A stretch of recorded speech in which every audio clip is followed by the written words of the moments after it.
endoscopy continence nurse for the hospital. I'd like to welcome you all to TMC. Talking from the monitor. Okay. That's picking you up. Okay, thank you. I do work in conjunction with the nurse practitioners, and that does cause a little bit of confusion. Okay. I do pressure injury prevention. You'll see me around every day asking questions about your patient, what's going on, what's the Braden score, what are we doing to help prevent pressure injuries. I take care of stage 1s and 2s, ostomies, fistulas, incontinence care, help you with wound vac dressings if you've not done them before. I'm a nursing service employee, so I can look at a patient with you without a physician order. Okay. If a physician says, put in a wound care consult, and you enter that into the computer, that is going to get you the wound care nurse practitioners. Okay? And then I won't see the patient because I'm not going to make you do double work. I'm not going to put the patient through 2 dressing changes, etc. Okay? And that's where the confusion comes in. For me, you can call me, page me, text me, email me, say, hey, you, come look at this. But once that order goes into the computer, it'll go to the nurse practitioners. Okay. Sometimes you might even see us together. If they have something very minor, I'll help you with that, and then they'll come in and take care. They take care of the bigger wounds, the stage 3 and 4 pressure injuries, or an incision that's dehisced, etc. So, where's everybody working? Intensive care? Raise your hand so I know. Okay. Because I do try to aim it a little bit towards the specific units. 4th floor? Okay. 5th floor? Float pool. Float, okay. 6AB. 6AB, okay. Did you mention? ED? Okay. Because we do have pressure injury prevention guideline, which is on the portal as well as in McKesson. You can find it. It's based on the Braden score, broken down according to high risk, very high risk, then medium, and then low risk, and then according to the 6 criteria within the Braden score. So you can look for that and have your preceptor look for it. I'm going to go over it all, what we do, but okay. I'm going to do just a teeny bit on ostomy care at the end, okay? A lot about pressure injury prevention because that's a huge thing for our patients, okay? If we get a patient who gets a hospital-acquired pressure injury here in stage 3 or stage 4, it can take 9 months to a year for that injury to heal. Okay, if it's a sacrococcygeal injury, they might also get a diverting colostomy to keep the stool away from the wound. Many times these patients, instead of being able to go home, have to go to long-term care for the dressing changes that they require and the nutritional support. So it's a huge detriment to our patients. And you probably have heard that it is a ding, so to speak, to the hospital also. What is happening, for years we've had, if the pressure ulcer happens here, we may have reimbursement reduced. They don't pay for it, and then they look at it for the whole year and also take a percentage away from us. The other thing that they added about 3 years ago is that if a pressure injury worsens during our care, they also don't reimburse for that. Okay. And what we've noticed, bedside nurses do stage pressure injuries here. Okay. So it's very important that you're comfortable with staging. If you're not, give me a call. I'll help you with that. But what we see is usually it's not that the pressure injury worsens, but it's a difference in people staging it. One person will call it a 2, the next person comes along, calls it a 3. Well, guess what? Looks like it worsened under our care, when it really didn't. It's a matter of people staging. Okay, so we'll look at our nursing interventions, maybe a little bit about wound care products. Usually don't have a lot of time for that. And just, as I said, a teeny bit about ostomy care. So I've kind of gotten ahead of myself and talked about the economic impact of pressure injuries. For acute care hospitals, the governing bodies, insurance companies, regulators all say that we are to prevent all pressure injuries. No matter how sick the patient, no matter how critically ill, we are to prevent all pressure injuries. The thing that they added a couple years ago, which has made our work harder, is that they now put device injuries into the pot of pressure injuries. Years ago, we treated them, we looked at them, but we kind of put them off to the side. We didn't worry about them. But now, particularly you folks in critical care, when your patients are so critically ill, we're pumping them full of fluids, we're third spacing them a lot of times to the hilt, and then they have all these devices. It doesn't take very long at all for them to get pressure. As you can see from their ET tube, their trach tie, their abdominal incision, their NG tube, their ears from oxygen, or if the pulse ox is put on the ear. The lower left, the gentleman's so third space that he's getting blisters from his oxygen tubing. Again, a BiPAP injury, a bedpan injury, splints, ortho, ED. No matter where you go, you have specific devices on your unit that you have to watch. The major factor for pressure injuries that happen over the bony prominences is immobility. The person doesn't move, doesn't turn, so he's laying on that bony prominence. Okay.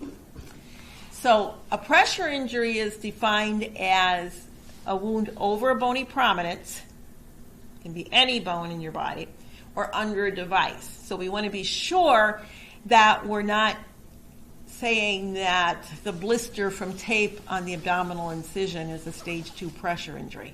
No, we're concerned about that, but that is an injury related to an adhesive product.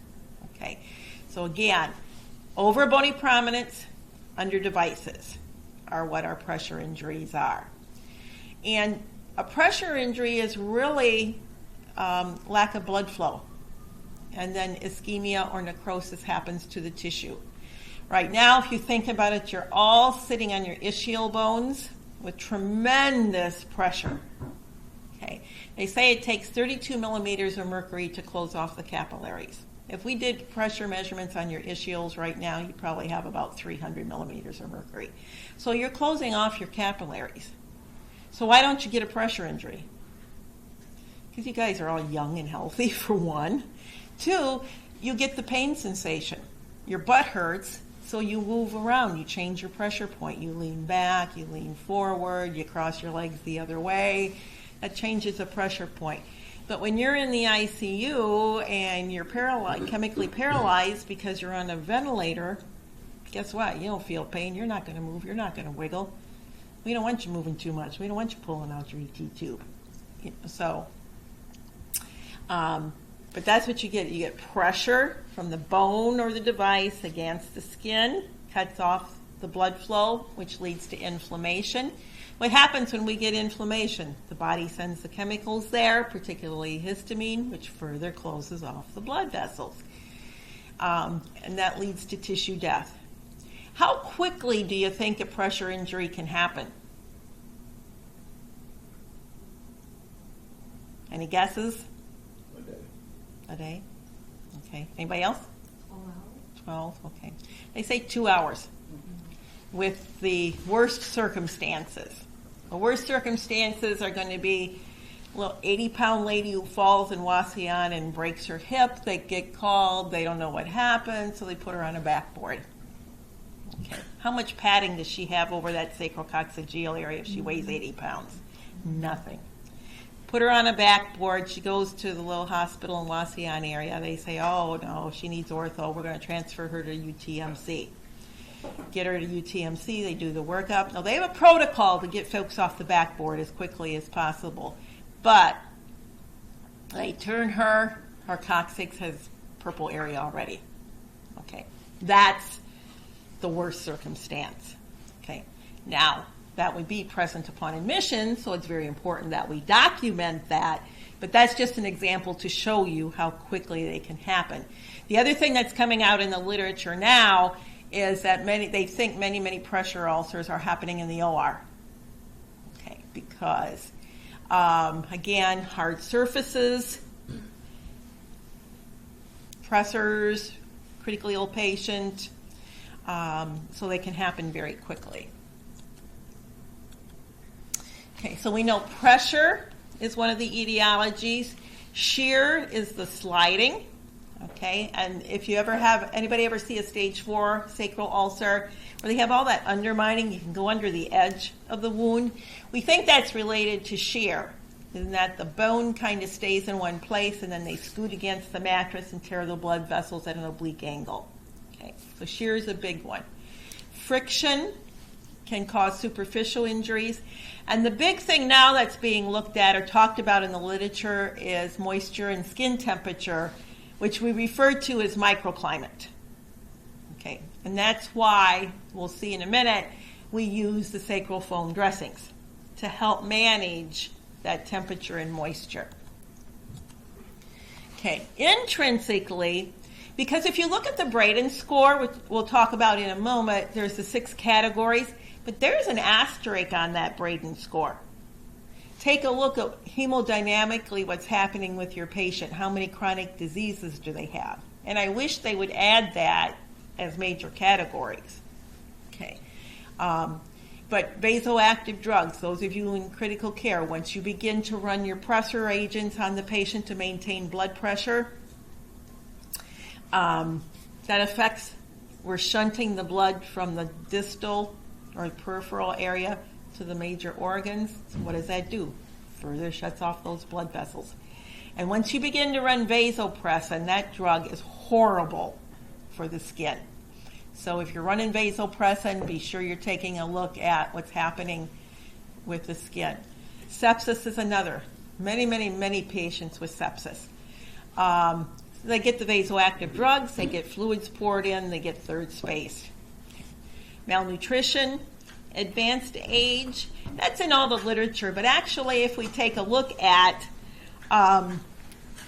many of our hospital-acquired pressure injuries across the country are happening with patients who are younger, who just don't know that they need to turn and move about, etc. Spinal cord injury patients are going to be at greater risk also because they can't feel and they're not going to be moving. Steroids are going to interfere with wound healing. Our obese patients are at greater risk because they have different pressure points. Okay. Particularly their skin folds. So if they develop injury between the skin folds, we consider that to be pressure. Okay. Smoking, anemia, vascular disease, and diabetes all interfere with wound healing, so we want to be sure that we're preventing wounds in these patients to begin with. Okay, so I talked about it can happen as quickly as 2 hours. It depends upon the intensity of pressure. That means if they're against a super hard surface, duration of pressure, and then the tissue tolerance. Tissue tolerance is, what's happening intrinsically with that patient. If they have advanced cancer, they're severely malnourished, their tissue tolerance is poor. If you get that patient in the ICU has heart failure, renal failure, liver failure, their tissue tolerance is poor. They're going to develop skin failure. Okay, kind of talked about that already. Want to be very careful and get everything documented if there is a pressure injury present upon admission. Okay, it's often advised, particularly in critical care where you're very busy, a lot going on when you admit your patient. 4 eyes in 4 hours. That's meaning you have 2 nurses doing the assessment. And I know MICU will do that a lot because you go in and I'll see that they have logged on their whiteboard coccyx stage 2, 4 by 4 centimeters. Okay, so they have one person assessing and measuring and another person's getting that logged on the whiteboard until they can actually get to the computer to chart. 5th floor is supposed to be doing 4 eyes in 4 hours too.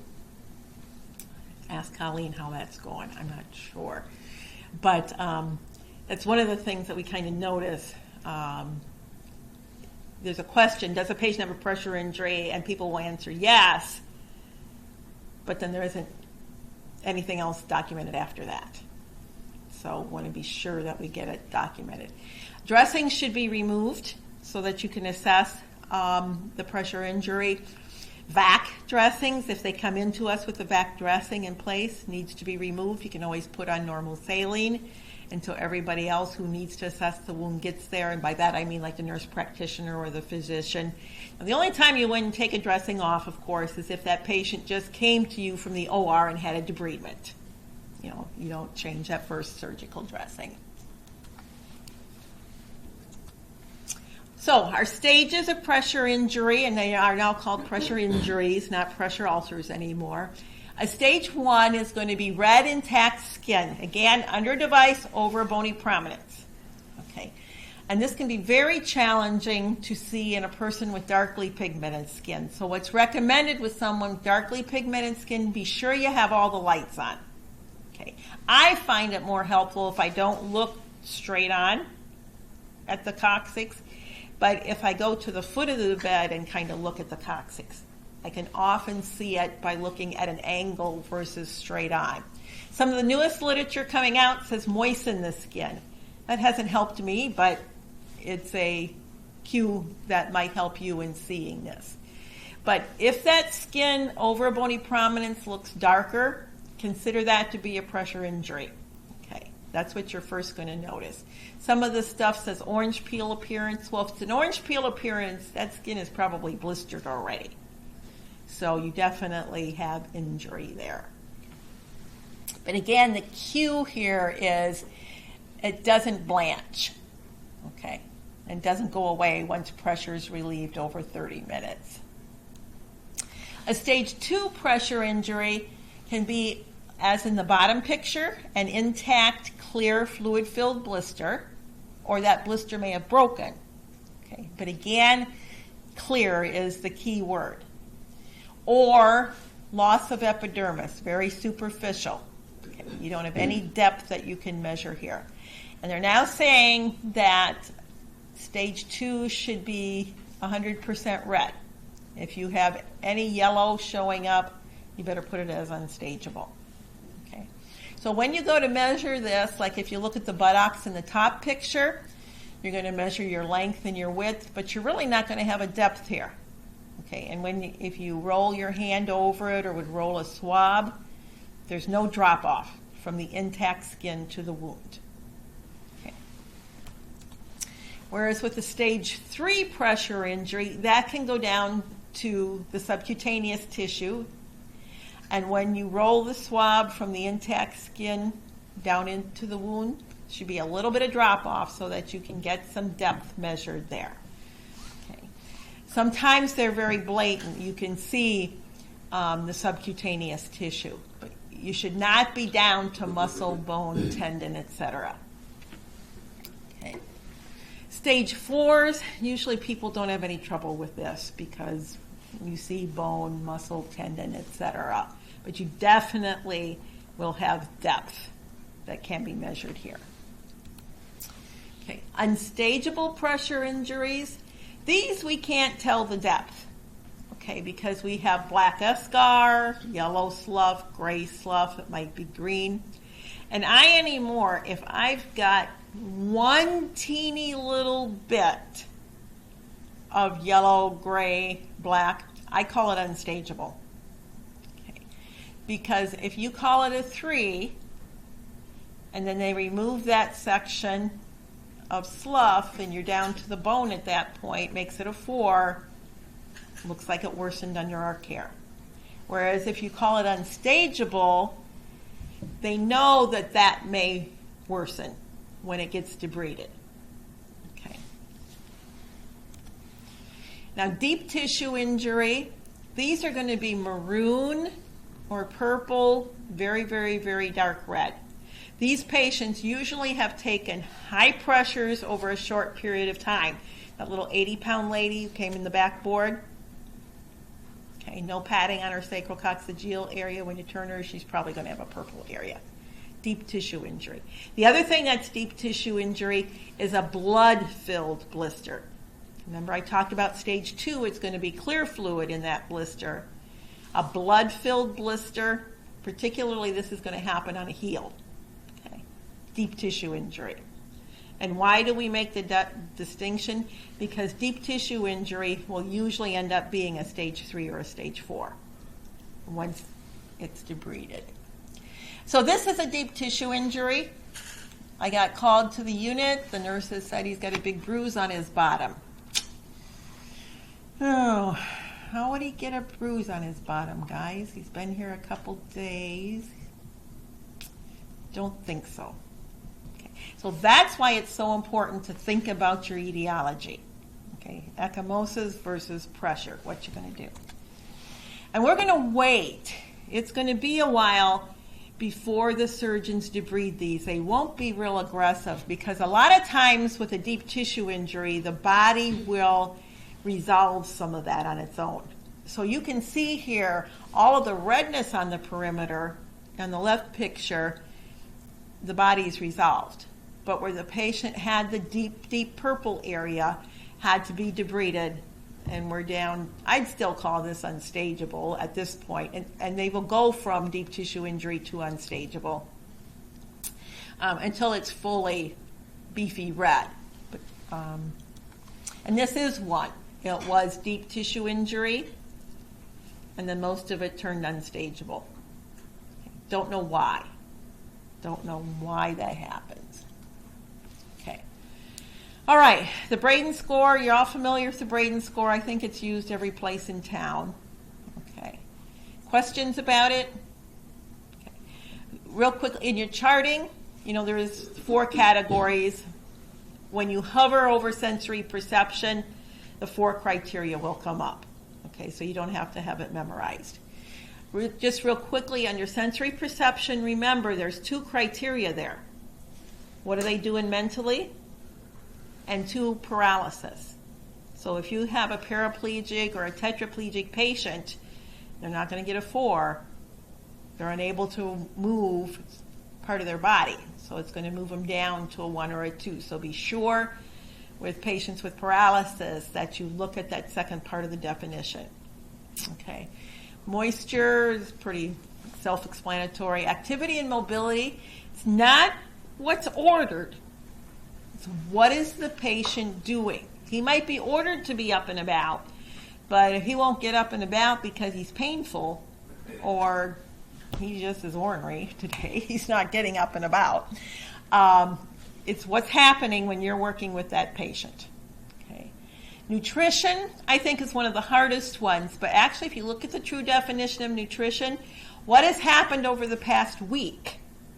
Okay, so upon admission, often our patients anymore, they sit at home or in long-term care for 3-4 days, not feeling well. So if you've got 3 or 4 day history that they didn't feel good at home, you know they didn't eat well.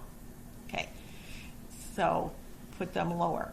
Friction and shear only has 3 categories, not 4. But again, unless our patient's independent, I wouldn't give them a 3. We're having to move most of these patients who are in the hospital. If you're on the fence, is it 3, is it 2? Always go lower. Okay, because the lower the score, the higher the risk. We're better to go lower and put our preventative measures into place than to rate them too high and then not do preventative measures and they get a pressure injury. Okay. Prevention costs us a bit, but prevention is a heck of a lot more cost effective than letting the patient get a pressure injury. Okay, nutrition. There's a couple of markers. We can look at their protein status, albumin and pre-albumin. Albumin tells us long-term what's been happening, and pre-albumin is shorter. Okay, so you might take a look at those.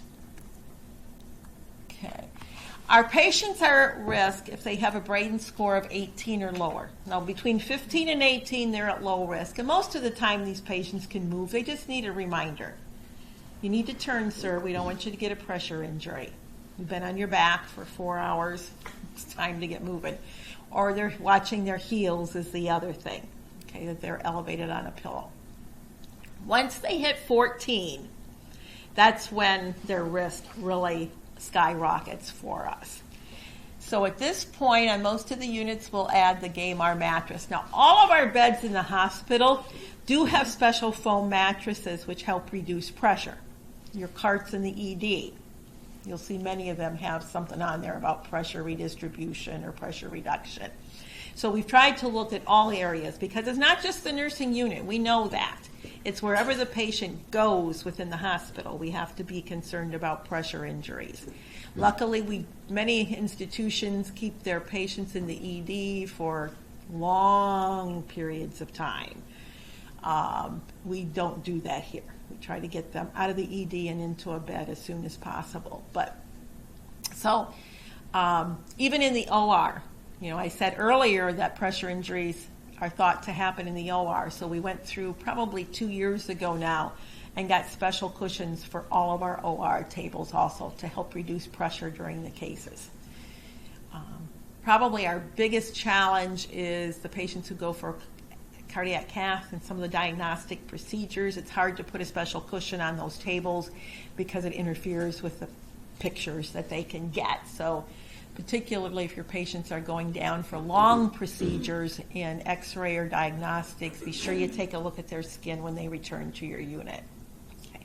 But as I said, all of our beds on the nursing units have special foam mattresses to help reduce pressure. Okay. But once they hit a Braden score of 14, we will add a Gamar mattress. NICU and CVU do have some mattresses called Isogel, or now they're back to Isoflex with an orange bottom. Those also are very, very good, but many of the nurses will still put the Gamar on top of those. Okay. Rental beds. If your patient is on a Gamar or one of the Isogel mattresses and they begin to get red, what is the next step? Okay. Obviously, something's going on with this patient. That even though both of those surfaces, the Gamar and the Isogel, are excellent, if they're getting red on them, what's our next step for them? Our next step will be a rental bed. Okay. And technically, you're supposed to have a physician order for that. I don't care. If your patient's getting red, my name is on that form. You just use my name, Hahler. Okay. I want the patient taken care of. I will never, ever be upset if you got somebody a rental bed. Okay. You do have to send a special form down to Central Supply to get those. Okay. That's the big thing. They don't just come by magic. Okay.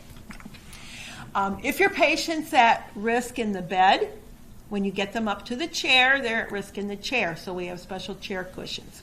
And our protocol here is to reposition patients every 2 hours. Okay, so I talked a little bit about these mattresses. The Isogel or Isoflex is the orange. There's a pump. The same pump that goes on the Gamar mattress will go on the bottom of the Isogel mattress. Okay. Different settings, so be sure your preceptor shows you how to set up the pressure on the pump. Okay. The Gamar has the same pump. You set it for SPR, and then on the right side you can pick between 18 and 30. You're going to use 18 for a lower weight patient, 30 for the big guy who's getting 270, 300 pounds. You want the actual best way to do it is once you set your pressure, go underneath the mattress and press up. And you put your hand underneath there flat, and you're still feeling their bottom. It's not enough pressure. Bump it up, wait a few minutes, go underneath there again and compress. The literature says a ½ inch of pressure. I like 3/4 to an inch if I can. But you want to do this because if you have a 100-pound lady and you set it on 30, that mattress is going to be rock hard for her, and you're actually going to give her a pressure injury. Okay, so that's one of the things about using the Gamar mattress is you can adjust it for many, many weights. And there are little holes in this too that blow air to help with that microclimate. We have bariatric beds. These we keep in-house all the time. You do need to send that special form down to Central to get them. But these have special air mattresses on them. We know our patients who are larger are all at risk for pressure injury, so they get the air mattress right from the get-go. You're in the ED, you can have this brought to the ED. You get a call from Wasion, we have a 400-pound patient. Get it to the ED right away before that patient arrives, okay, and help the number of transfers that you have to do. These are our chair cushions. The green one is for a regular weight patient. The beige one is a bariatric cushion. Okay, so if you have a bigger patient and you need more width, you can use it. People going to CVU? Okay. We take this cushion. This cushion is wider, okay, which normally that's how you'd use it. You'd put it in the chair, you know, from left to right. What we do in CVU is we turn it the other way. Because what we think was happening is that some of our patients who were in the chair and reclined were getting ischial pressure as well as coccyx pressure. So by turning it the other way, when they recline, we're protecting their coccyx when they're in the chair as well as when they're in the bed. Folks who are in the chair should be repositioned that chair every hour. Okay, and that can be, they can be at 90 degrees, or you recline them, you put the foot plate up, you put the foot plate back. Teach them at every TV commercial to move their butt, lift up the butt cheek, put it down, lift up the other butt cheek, if they can do it. Many of them are too weak to do it. So again, I always get ahead of myself. So again, a chair cushion, if their Braden score is 14 or lower, chair time should really only be 1 hour. I know that's a challenge because we want the patient up and strengthening them. But try, again, if you're going longer than that, be sure that they're repositioning that chair. They should not be spending the night in the chair, okay? And sometimes it seems to happen most on CVU. Some of the heart patients can't breathe in the bed. So definitely if they're in their chair all night, they have to have the chair cushion, and try to get that chair repositioned for them a couple times during the night. CVU does have the chair cushion stocked. They're about the only unit. Otherwise, they come from Central. Heels. So for our hospitalized patients, what do you think the two bony prominences are that are the greatest challenge for us? Or where do most hospitalized patients get pressure injuries? Heels and coccyx, yeah. Because they lay on their back a lot. So definitely, if you can't watch anywhere else, heels and coccyx. CVU, for some reason, occipital, if they've gone to surgery. That's just a weird area for heart surgery patients. We're not sure why. We use pillows as our first line of heel elevation. We do have the heel boots in the right lower corner. We use the heel boots if they have a heel ulcer or if it's very difficult to keep them on the pillows. Okay. One thing I will say, this should be your last move. People like the patient, you turn the patient, they're flat, you put the pillow under the leg, and then you elevate the head of the bed. Usually what that does is the right upper picture. It drives the heels into the bed. Okay. So put up the head of the bed and then position your pillow. And don't have it under popliteal. Okay, because if you put under popliteal, that's just going to drive the heels into the mattress. Okay. And be sure you get it down under the Achilles. And most of these mattresses that we're buying nowadays do have, if you notice when you make a bed, a slant at the heel. That's to help reduce the pressure, but I don't feel that's enough for our patients who are so sick. So the pillows are the heel boots. Turning every 2 hours, as I said, is our protocol. 30-degree turns is what is best practice in the literature. Some units do cradling, and they put a pillow under each side. I cannot find anything to support that. I can't find anything on it. So what I'm going to tell you, best practice, 30-degree turns. You can use the pillows or you can use the wedges that come with the TAP system, the patient mover system. If you have a patient who you cannot turn due to hemodynamic instability, again, NICU, CVU are prime areas, or they refuse to turn, be sure you're documenting that. But then go back, like if they're painful, medicate them, go back in like a half hour, see if you can get them to turn at that point. I mentioned microclimate management. That's the heat and the temperature. And what's recommended, this is particularly happens over the sacrococcygeal area. So we use a sacral foam dressing Most of the nurses do call this Mepilex. That is not the brands that we use. It's one of those things I can't get them to change. This, we use pink. Smith & Nephew Aleve is actually the brand name of the dressing. So I just call it sacral foam, and then people know what I'm talking about. We use it on pre-op patients for cases that are 3 to 4 hours. Okay, so you will see if your patient's coming in as an outpatient to your unit that the pre-op area knows to put this on. Our ICU patients, any exception is if they're up walking, which is not very many people.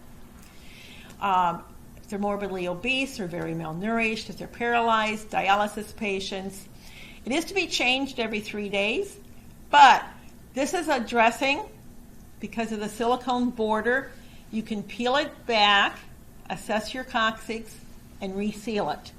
So you are to peel it back and assess that coccyx or wherever you're using this every shift at a minimum, okay? Because we can put this in place, but they could still be getting red underneath there. So we need to be assessing. Okay. If the patient's incontinent or having problems keeping this on, if you're changing it more than twice a shift, stop it. Usually we'll go to a barrier ointment temporarily, and then if the incontinence is under control, return to the use of the sacral foam dressing. So you wouldn't put this on a pressure injury? We will use it on stage 1, stage 2s, if a very superficial stage 3. Oftentimes we might put something else with that and use this as a cover dressing. Like you might see butt paste on a stage 2 and then sacral foam. If it's a little bit deeper and we need some absorption, we might put some alginate or collagen, Right. and then use this, like instead of an ABD, use this. Right. Okay. Good question. You do want to mark it the day you put it on, and then we usually put on it whether they have a P for prevention or wound, WD, or I put a PI if they have a pressure injury. Reducing friction and shear. Please work with your preceptors. These are patient movers. In the critical care areas, we use the TAP system. In the other areas, we use the MAT system. Okay, basically the same, few less bells and whistles on the MAT system. Critical care, again, has the pumps readily available in each room. 4, 5, and 6, you have to look for a pump. You should have a couple on your unit. Please, please, please use the pump. Okay? This does help reduce pressure injury, but I really want you to think about it, about saving your back and shoulders. Okay, it's a patient movement device. I've been a nurse for 47 years. My shoulders are shot, bone on bone. Because when I started in nursing, we didn't have devices to help us. So please, and I know many nurses skip using the pump, and I'm just like, guys, please, please add the pump. Of course, overhead trapezes are available, socks and footies for the heels if the patient's moving those heels and scooting a lot to reduce friction. We don't have elbow protectors, and we don't really have like a footie type thing. Some places have, it's about this long and then it has a piece of foam in the bottom of it. We don't have those. We just have regular footies. Our respiratory devices are probably our biggest challenge related to device injuries. Okay, we do have silicone oxygen tubing. Okay, so if a patient's been we start out with regular tubing for everybody, but if they're beginning to get red, particularly on the ears here, switch them to the silicone tubing. Each unit has silicone tubing. Okay, it's a matter of finding it and putting it into place. Okay. We don't have those little foam ear protector things. We switch it. If somebody does have an injury, we have to cut some of our other foam that we have available and make them a little thing. But the silicone tubing usually will do the trick. One thing about silicone tubing, if you have a long-term patient, silicone will take the shape of the ears and harden. My dad is elderly, turned 97 yesterday. On oxygen at home, and he has silicone tubing, but after about 3 weeks you take it off of him and it maintains, you can hold it. It doesn't collapse. It maintains the shape around his ears. So if that patient's been here a while, be sure that you check that silicone. Does it need to be changed out, or has, just like your stethoscope, have you seen the stethoscopes you put around your neck and then after a month or so they're U-shaped? The same thing happens with the silicone tubing. Our BiPAP is run a lot by respiratory, but it is still a nursing responsibility. Okay, so our patients, we have the full face mask is what we start with, and they should have the blue gel cushion to help protect their nose because they take nose and facial pressure. Okay. If with this blue gel pad they are still getting red, we have the lower picture. This is a total face mask, and it puts the pressure all around the face. Now you would think the patients wouldn't tolerate this. They like it a lot better. Okay. But it's more costly than the basic mask. So it's not used for everybody. But again, the nose has no padding. So they will break down with that CPAP or BiPAP very, very quickly. So if you notice, even with the gel pad, they're getting red. Respiratory, you need to go downstairs and get me the total face mask, please. Okay, they're busy. They got to run downstairs to get it, but you need to keep on them that they do that. Nutrition is very, very important. We have a wonderful nutritional staff. You can consult them from a nursing intervention. On the admission database, you'll see there's multiple criteria to consult them. Pressure injury is in there. I think it only says stage 3 or 4. Now, we're not able to change our charting anymore. We're working on a new system, so they won't let us change the old. I ask you on that, if they have unstageable or deep tissue injury, a 3 or a 4, get nutrition on board. Okay? And really, all your vascular patients with wounds, I would get nutrition on board. They know by certain diagnosis, too, they'll pick up the patient, but sometimes patients do fall through the cracks. Our incontinence products, we have the bath wipes. We have a basic bath wipe, and then we have the incontinence wipe, which helps with basic protection. It's got dimethicone in it. It's now a blue pack rather than the gray. We've switched companies. Okay. We have foam cleanser on some of the units or from Central. Our basic ointment to protect is the purple tube, the protective ointment. Sometimes we will use butt paste if they do have open areas or severely irritated by incontinence. This is mixed by pharmacy. Okay, will be entered as a pharmacy order. We want to avoid harsh soaps. So we really don't have soap in the hospital anymore. We have the bag baths or we have the foam cleanser. So you won't find a bar of soap. We don't massage reddened areas.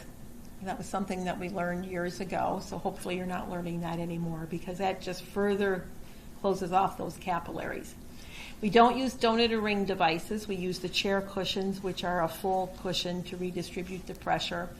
And we don't use plastic chucks. Okay, we have special chucks on all the units, which are super absorbent.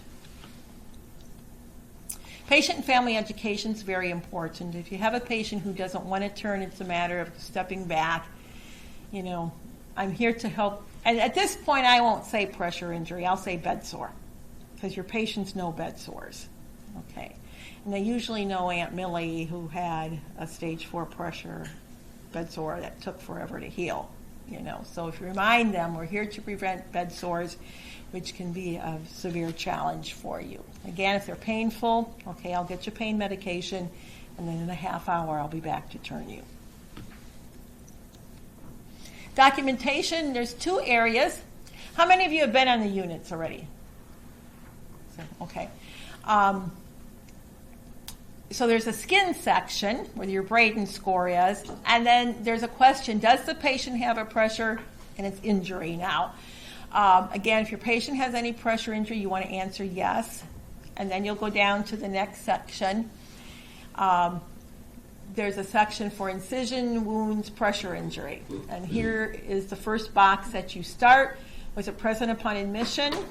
We definitely want to capture those. The type of wound, from that drop-down box, you'd select surgical incision, pressure injury, etc. your location. You want to be as specific as possible, so there's several descriptors there. And then you will go to your full assessment. Okay, all units have paper measuring devices. So again, ask your preceptor where those are.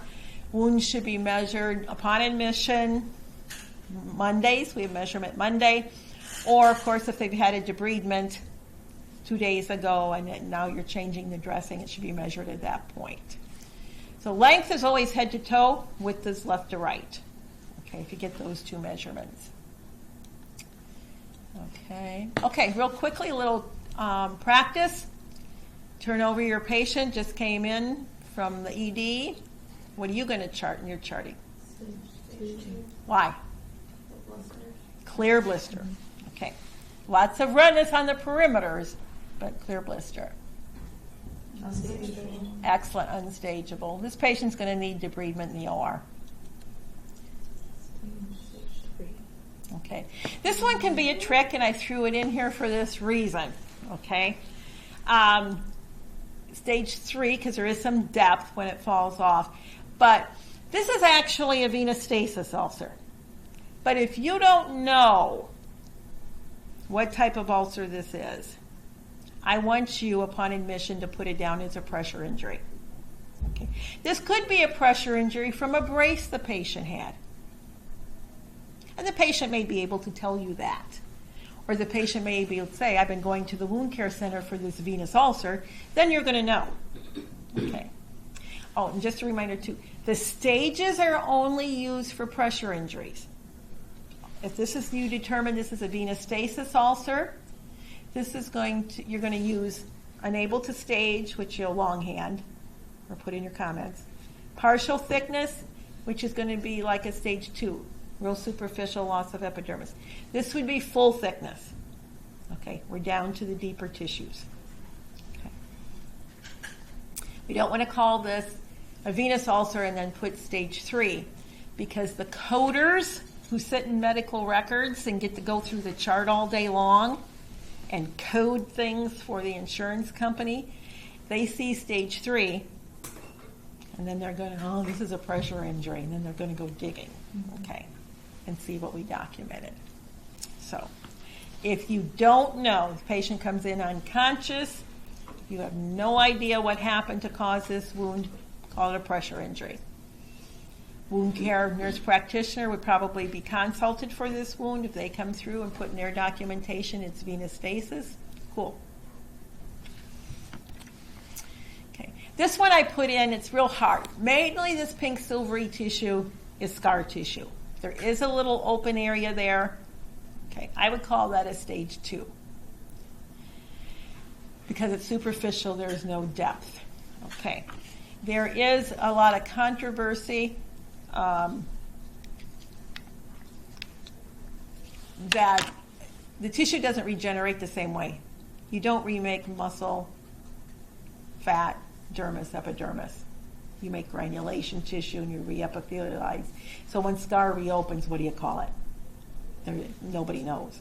So if there's no depth, I'd call it a 2. If there is some depth you can measure, I'd go 3. Just remember, though, another key point. If your patient comes in with a big old scar on his coccyx, that tissue is never as strong as what God put there in the beginning. Never regains the same tensile strength, 80% at the most. They're going to break down much more quickly over that scar tissue, and particularly if they have moisture from incontinence. That's going to break down. Okay, how about this? Unstageable. Now again, these could be arterial ulcers. And the patient might well be admitted arterial occlusion, and then you would know. And then I would put in my comments, unable to determine depth under other. Okay. But this actually is a patient I had in the past, was homeless, went to the Cherry Street Mission, had no shoes. They gave him some shoes.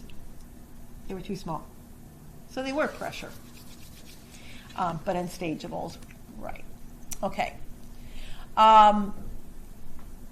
Any questions for me? That's a ton of information. Mm-hmm. So in the case of you chart it as a pressure ulcer and then they say Well, actually, it's not. Then how do you go forward with the charting? Do you? You go back to the box. If you remember here, see at the bottom, healed date? Mm-hmm. I would put in today's date and under comments. Wound care nurse practitioner states this is a vascular ulcer or venous stasis ulcer. And you would end this. Then I would start a new section. Wound, present upon admission, yes, type of wound, venous stasis. And begin my documentation from that. When the nurse practitioners or a physician, they chart in the physician progress notes. That's what the coder looks at first, and that trumps what the nurse charts. Now, where we can get some challenges is if the patient's here 3 or 4 days and they have a pressure injury and you say it's a stage 2, then the nurse practitioner puts in the physician progress notes, this is a stage 3. What the coder has to do is see what was the stage upon admission. Remember, the NP's not seeing them till day 4. So the coder has to go back. Okay, he said stage 3. The coder has to go back to the nursing documentation. What was charted upon admission for that pressure injury? 2, it worsened under our care. That's where staging is so important to us. But good question. Okay. Anything else? Do you take pictures of the wounds? We do not in-house. We've talked about it. It's a challenge. With our current documentation system, there's really no way to get the picture into the documentation system, to maintain cameras, to have everybody educated, to do it at the same distance, and so we do not at this point. Okay. Related to ostomies, I just want to say a couple of things. How many of you are new grads? Did you learn anything about ostomy care? A little bit? Okay. Ostomy pouches come with 2 types of backings. Flat, convex. See how this is curved or raised a little bit? Most of your patients are going to need convex. Okay. I use flat for the really thin, the 80-pound lady. Okay.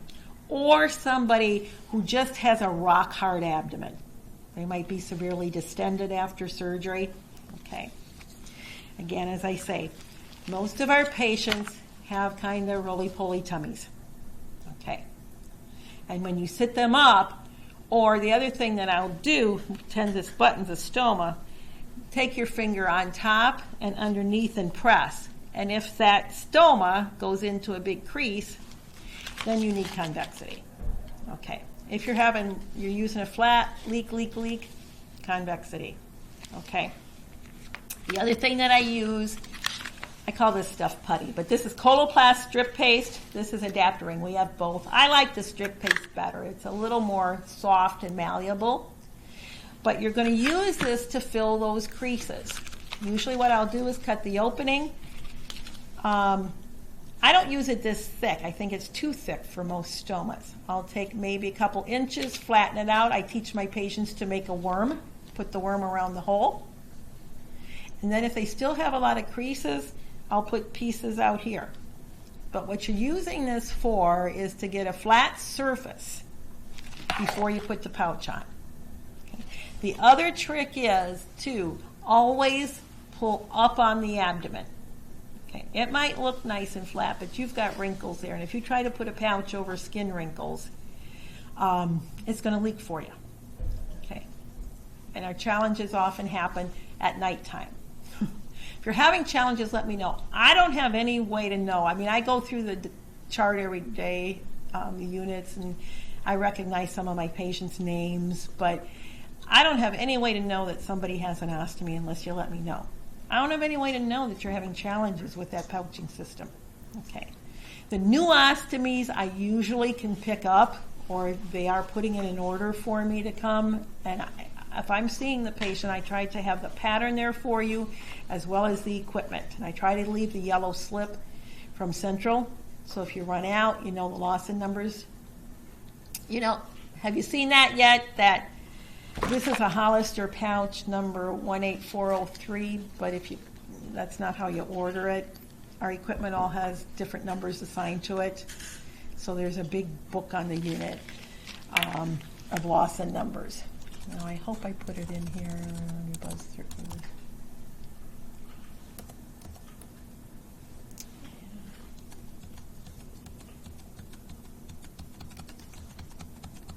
Not enough time to go through the dressings. Oops, let's see if I have it. Yes. I have taken that, as I said, on each unit there's a big yellow book with thousands of Lawson numbers in it. I have pulled out the woundostomy products to try and make that a little bit easier for you. This is under McKesson, under references, and in the portal it's under resources. Some of the units have copied this section and it's at the back of that big yellow book.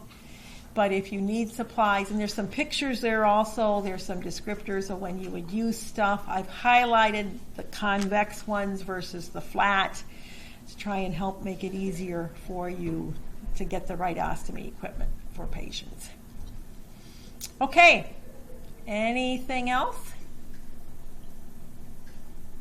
That is it. Don't hesitate to call. Okay, I am your resource. You do not need a physician order for me.